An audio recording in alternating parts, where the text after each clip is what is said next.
नमस्कार, स्वागत है आपका स्काई न्यूज ग्लोबल में और मैं हूं आपके साथ वैशाली रस्तोगी। कुछ भूल गए, कुछ याद रहा।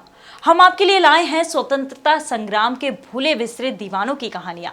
आजादी के 75 साल पर देश अमृत महोत्सव मना रहा है और इसी महोत्सव में आज कहानी 3 भाइयों की, जिन्होंने भारत की स्वतंत्रता के लिए अपने प्राणों की आहुति दे दी।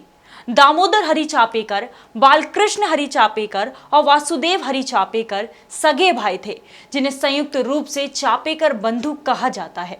दामोदर हरि चापेकर ने 22 जून 1897 को रेड और उसके सहायक लेफ्टिनेंट अयस्कर को गोली मारकर हत्या कर दी थी।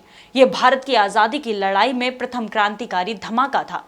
रैंड ने प्लेग समिति के प्रमुख के रूप में पुणे में भारतीयों पर बहुत अत्याचार किए थे, जिसकी आगरकर और बाल गंगाधर तिलक ने भारी आलोचना की, जिसके बाद उन्हें जेल में डाल दिया गया था।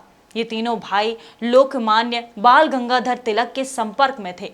तीनों भाई तिलक जी को गुरु मानते थे। स्वतंत्रता सेनानी दामोदर हरि चापेकर और बालकृष्ण हरि चापेकर और विनायक हरि चापेकर का जन्म महाराष्ट्र के पुणे जिले के एक गांव में हुआ था। तीनों बंधुओं ने 22 जून 1897 को ब्रिटिश अधिकारी बाटलर चार्ल्स रेड को गोली मारने की योजना बनाई, जो पुणे में प्लेग बीमारी से निपटने में कोताही बरत रहा था।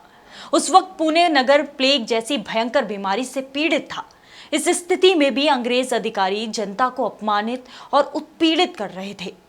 इस अत्याचार अन्याय के संदर्भ में एक दिन तिलक जी ने चापेकर बंधुओं से कहा कि शिवाजी ने अपने समय में अत्याचार का विरोध किया था, लेकिन इस समय अंग्रेजों के अत्याचार के विरोध में तुम लोग क्या कर रहे हो। इसके बाद इन तीनों भाइयों ने क्रांति का मार्ग अपना लिया और संकल्प लिया कि इन दोनों अंग्रेज अधिकारियों को छोड़ेंगे नहीं।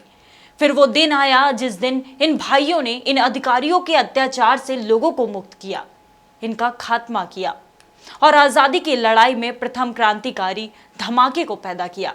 इसके बाद दामोदर और उनके दोनों भाई और उनके एक मित्र महादेव रनाडे को गिरफ्तार कर लिया गया और सजा के तौर पर इन्हें सूली पे चढ़ा दिया गया। और ये भाई वो क्रांति की ज्वाला सभी के अंदर जलाकर इस दुनिया से चले गए।